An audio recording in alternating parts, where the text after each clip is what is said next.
Hello, children. We are starting with a new chapter that is Understanding Quadrilaterals. Let us begin with the introduction part. Children, as said, you already know about quadrilaterals. Now, we are going to study more and more about quadrilaterals, its properties, various kinds of quadrilaterals, and then we are going to find out the measures of the angles.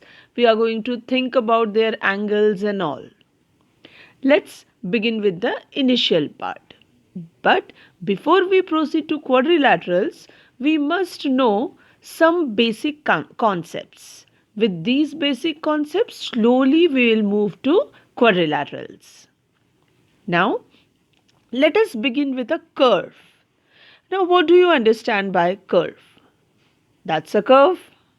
That's a curve. This is also a curve. So, whatever you put up over there, a mark, it is nothing but a curve. The next is a simple curve. So these all which I drew just now, they are all example of simple curve.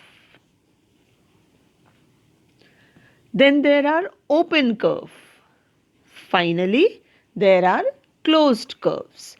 So when I talk about open curve, so this will be an open curve. It's not joined. Whereas if I talk about closed curve, so this is a closed curve. This is another closed curve.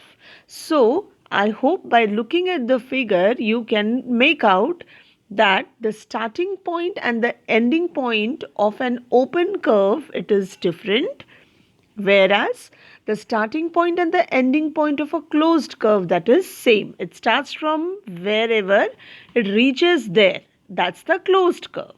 Okay? With this knowledge, we'll proceed further. Let us match the pairs which are given here. They are there from the textbook, children. Now here, the very first figure. There are four options: simple closed curve, a closed curve that is not simple, a simple curve that is not closed, not a simple curve. Now children, whenever we are talking about simple curve, we should not have overlappings.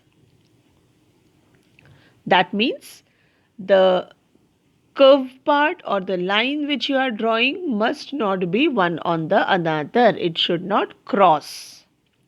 So this is what you will understand by looking at the second and the fourth figure. There the curve or the lines, they are crossing each other. For example, here there is an overlapping. Even here there is an overlapping. One line is moving on the other. This is not a simple curve. A simple curve will be one where there is no overlapping. So if I go on choosing the things here from the left hand side column, I have to select any of these. Then the second, third and fourth figure. The first topic is simple closed curve. So which will be the simple closed curve? Yes, it is nothing but this third one, because there is no overlapping and it is closed also. Then a closed curve, that is not simple. It should be closed, but it should not be simple. That means overlapping will be there. So this can be an example. It's a closed curve. But if you check, there are overlapping. So it is not a simple curve. Then comes simple curve that is not closed. It has to be simple. That means overlapping will not be there, but it is not closed. So the very first one, it is not closed. Finally, we are left out with not a simple curve. So, the second one is not a simple curve because overlappings are there. So, this is what we understand by the terms. Let us proceed with some more things. Let us talk about polygons. Children, one by one, you can see the figures here. Another one. What is the speciality of these figures? If you look at them, they are all simple curves. Why? Because there are no overlappings. Moreover, all of these figures, they are closed also. So, one more thing is there. All these figures are made up of line segments also. Curves wherein straight lines are only there. So, let us go on defining the polygon. A simple closed figure made up of line segments only is called polygon. That's what we discussed just now. It will be simple, that means no overlapping. Closed, the starting and the ending point will be same and made up of line segments only. In that case, we are going to call it as a polygon. Next, polygons are classified by number of sides or number of vertices. Sides are the line segments which are made, and the lines, they meet at a point. Wherever you will see the lines, they meet at a point. You can see it everywhere. That point is vertex, plural is vertices. Moreover, sides you can easily identify.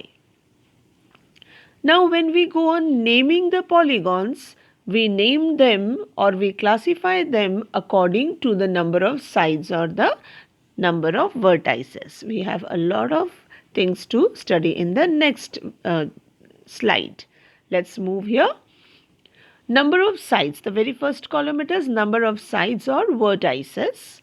Then the second column tells you the classification. This is how we are going to call it. And the third one is the figure. This is not the only figure. There may be some other shape, but the number of sides will not change. Let us begin with 3 sides. A 3-sided polygon is called as triangle, and you can see the figure. Now the question arises, why are we starting with 3 sides? Why we don't have 1 side or 2 sides? Let's see. If I draw a line, that means here sides are 1. Will you call it a simple closed figure? No, children, it's not closed. So, you cannot have a closed figure with one side, one-side polygon. One-sided polygon is not possible. Now check out for two-sided polygon. One line and one more line. Will you again call it a closed figure? No. Therefore, children, it is not called as a polygon because every polygon is a closed figure. So, with 2 sides also it is not possible to have a polygon. So, we always begin with a 3-sided figure which can become a closed one. So, 3-sided polygon is known as triangle. You can see the figure in front. Then 4-sided figure is called as quadrilateral. 5-sided it is pentagon. 6-sided hexagon. 7-sided heptagon. More figures. 8-sided figure is known as octagon. 9-sided figure is nonagon. 10-sided is decagon. They are the words. 8 so octa, 9 so nona, 10 deca. So if you have n number of sides, it is n followed by the word gon. This is how they are named. Now let us talk about parts of polygons. So what is it? It is a five-sided figure, so we'll call it a pentagon. It will have vertices. As told, the point at which the sides are meeting, they are the vertices.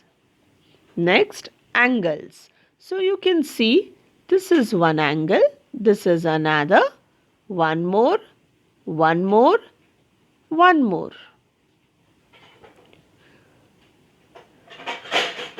Then comes sides. That is very clear to all of you. Then comes diagonals. Now let's see what diagonals are. Let us start with this point and join it to the opposite vertex. I cannot join this one. This will not be a diagonal because it is a part of, it is one of the side of the polygon itself. So we are not going to consider this. This opposite vertex, the line which is joining these two opposite vertex, that is diagonal. One more diagonal I can draw. I cannot have it here because it is one of the sides. Now I can have a diagonal from here also. One more.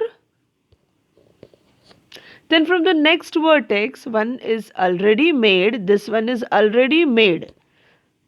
One more I can make.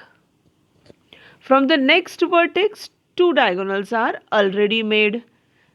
And if you check now all the vertex, you will see that the diagonals are already made. The diagonals are the lines, they join the opposite vertex of a polygon. We have to study a lot about it later on also. Okay? This is how we come to the end of this topic. We have just begun with the things. This was introduction only. We are going to study a lot about quadrilaterals later on. Thank you for now.